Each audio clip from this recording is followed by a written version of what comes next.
Welcome to GameCube Gallery, the series where we are taking a look at the GameCube library one game at a time. In the previous episode of GameCube Gallery, we took a look at Samurai Jack: The Shadow of Aku. Well, in today's episode of GameCube Gallery, we're taking a look at one of the best arcade sports games on the Nintendo GameCube, and that game is Super Mario Strikers. And spoiler alert, this game is freaking awesome. Let's go.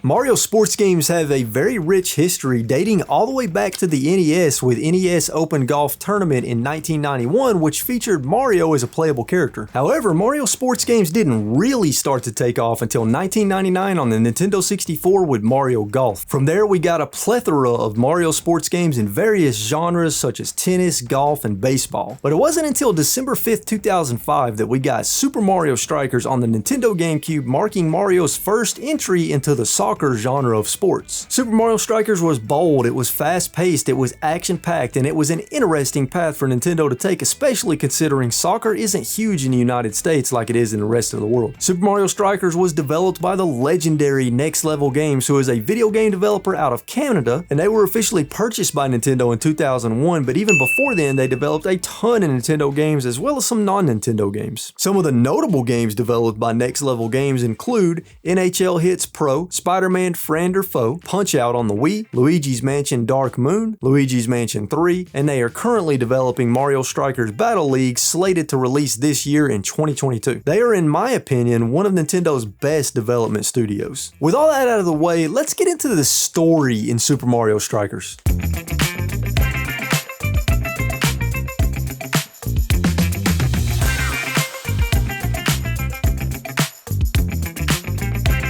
The story in Super Mario Strikers is one of the deepest, most elaborate, plot-heavy, twist-filled stories I have ever seen in a video game. Just kidding. Super Mario Strikers has absolutely no story to speak of whatsoever. And you know what? That is perfectly fine because it's a sports game. There's really no reason at all for Nintendo to shoehorn in a story. That allows the developer to focus more on the other aspects of the game. Now let's change gears and talk about the graphics, animation, and performance.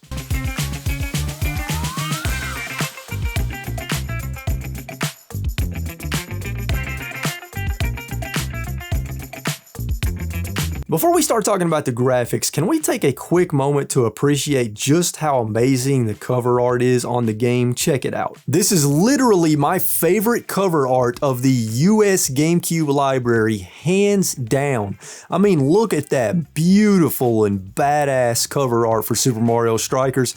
That's top tier cover art right there, folks. The graphics in Super Mario Strikers are not anything that will blow you away, but they're good enough to ensure that this game runs at a buttery smooth frame rate, which is the more important thing. The character models all look good and feature their own uniforms for that extra layer of uniqueness. And while the character models are not as detailed as a game like Super Mario Sunshine, for example, they are good enough for a Mario sports game. The textures and details of the stadiums themselves are very basic, lacking much detail, with very flat and blurry low-res character models in the audience that look like they are made of paper. But there is at least a nice variety in the thematic look and feel of each stadium, but they have no effect on the gameplay at all. It is purely for aesthetics, which is kind of a shame. I would have liked to see each stadium have its own unique gameplay quirks. My favorite aspect of the graphics are the awesome particle effects of each character's super strike. This always looks badass. The character animations are fluid and look great, whether it is on the field during a super strike or even the character's small victory cutscenes for making a shot. Again, like I stated above, I am okay with a silly over-the-top Mario sports games not having mind-blowing graphics as long as the performance is there. And Super Mario Strikers runs perfectly. I had absolutely zero issues with the performance, which makes me very happy.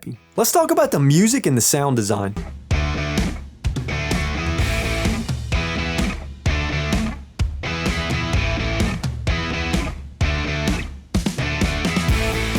So So here's the thing about the music. There really isn't much to say. It is all good music, but nothing that will blow your mind. But the problem is that you don't hear the music often, as no music plays during a match. But the main menu track really sets the theme and genre of the music here, with its sort of bluesy rock feel and some chunky guitar riffs here and there.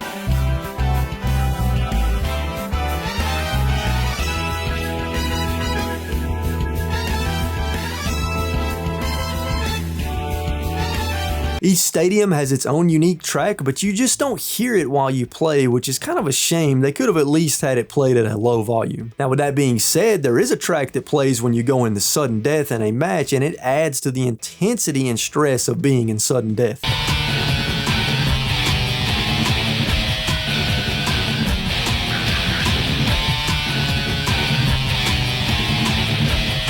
There really isn't much to say on the music in Super Mario Strikers. There just really isn't much there, which is sort of a shame, but it is only a minor nitpick. Now the sound design, on the other hand, is great. During the entire match, you can hear the crowd in the background cheering and clapping, which adds to the stadium atmosphere. You will hear the screams of pain as a character gets tackled, or the sound of them being electrocuted as they run into the barrier. You will hear the grunts and noises they all make as they play, as well as the patter of all their feet on the field and the sound of kicking and passing the ball. It all adds up to create a soundscape that just further enhances the gameplay and presentation even more. Now let's get into what I feel are the two most important things about a video game, and that's the gameplay and the fun factor.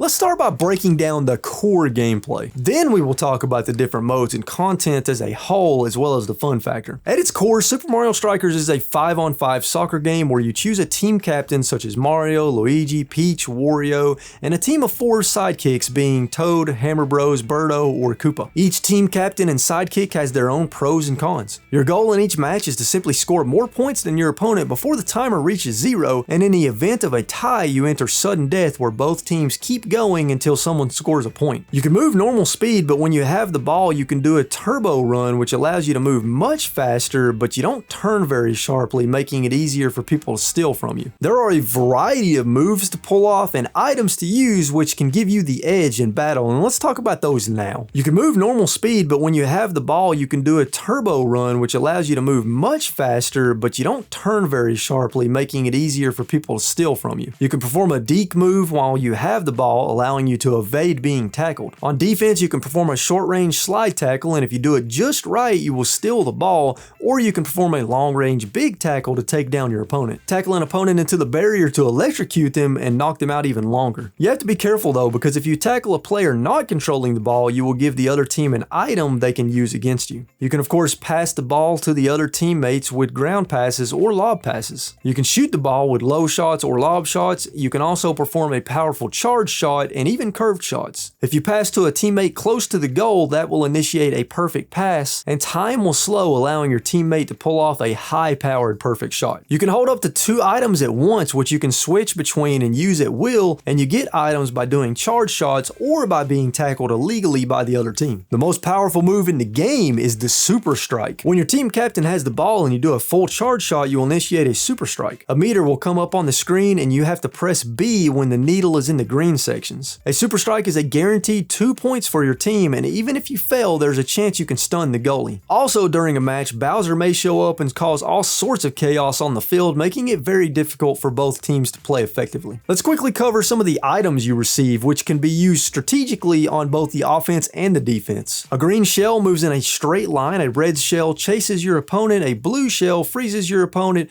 and a spiny shell bounces around the field. A banana causes a player to slip, and a bob-omb blows them up. A chain chomp runs around the field hitting everyone, a mushroom temporarily gives you super speed, and finally a star makes you invincible, and when you touch opponents, it knocks them down. These items can very quickly turn the tides in a match if used effectively. Now let's cover some of the different modes and some of the other content, and then I'll give my impressions on the gameplay itself. Grudge match mode allows you to play a single match with either your friends or the computer, or you can select a stadium, so it is mainly just there for quick play. Cup battles and super cup battles are your main modes. Super Cup battles are longer and more difficult cups you unlock after beating cup battles. Both modes feature 4 cups to play through, and each cup consists of a number of teams playing over a certain number of rounds in an effort to rank the highest in a point-based system. Some of the cups feature knockout rounds in the last few rounds, where if you lose those rounds, you are completely knocked out, almost like a mini tournament. These 2 modes are where the bulk of the gameplay is. As you play through cup battles, you also progress some milestones like scoring 300 goals, performing 100 super strikes, etc., almost like an achievement system. Custom battles allow you to set up a league table and knockout tournament for up to 8 teams, and each team can be set to be controlled by a player or the computer. All 4 of these modes allows you to customize certain settings, like choosing from 4 different difficulties, changing your match time, turning off items, turning off super strikes, and turning off Bowser attacks. This is a nice feature if you want a match that is more skill-based with less chaos. The last mode is Strikers 101, which is basically the tutorial mode, but it allows you to freely practice as much as you want. Then you have the spoils section, where you can view cup trophies and milestone trophies. And lastly, in the options menu, there's a cheat section where you can turn on various cheats you unlock as you play the game. So the one criticism I have here is a lack of content, as there are only 4 modes and there isn't much substance in these modes other than the cup battle. As a matter of fact, you can potentially clear all the cup battles in 6 to 8 hours depending on skill and difficulty. The fastest speed run for all cups on the GameCube version is 2 hours, 26 minutes, and 17 seconds, which is incredibly impressive. The lack of content is unfortunate, but it is something that happens often in sports games, sadly, especially some arcade sports games. Beyond that though, I absolutely love the gameplay in Super Mario Strikers, and the fun factor is through the roof. Once you start getting good at the game, it is incredibly addicting, and hours will fly by as you play, especially if you play co-op or competitively with other players. The controls are damn near perfect, and once you get down all the moves and learn the strategies of the game, you will start to feel like a badass. The items are all fun to use, and even though they add some chaos to the game, they can also be used very strategically, like stopping an opponent from scoring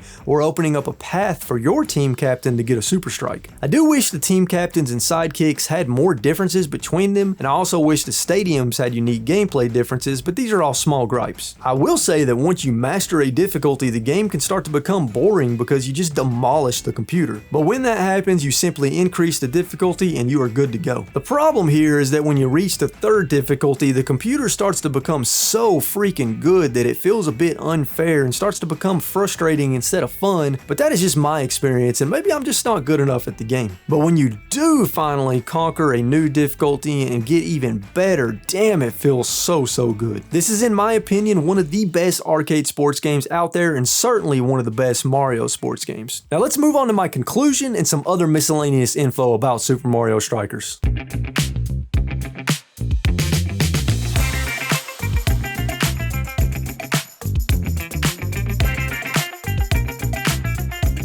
There's absolutely no story at all in Super Mario Strikers, and that is okay because an over-the-top arcade sports game does not need a story. The graphics are not mind-blowing, but they are good enough to service the gameplay and ensure it is smooth, and sure enough, the gameplay and performance are both as smooth as silk, and the animations for each character are incredible. There isn't much music, and what music is there is a tad bit on the generic side, but it is good enough, and the sound design is incredibly well done and adds to the atmosphere in a match. Despite a few minor gripes, the gameplay and controls in Super Mario Strikers are top notch and the fun factor is incredible, but sadly, due to a lack of content and variety, it can eventually suffer from slight repetitiveness or boredom for some people. But ultimately, this is one of the best Mario sports games out there in terms of pure action and joy. And I'm not alone in my thinking, as on Metacritic, the average critic score is 76 out of 100 with 39 critic reviews, and the average user score is 8.7 out of 10 with 100 user ratings. In North America, it sold around 980,000 units, and it sold around 1.61 million units worldwide. It is still a fairly difficult game to find, and the price is going up, as at the time of this recording, price charting shows the average loose price at around $63, the average complete price at around $84,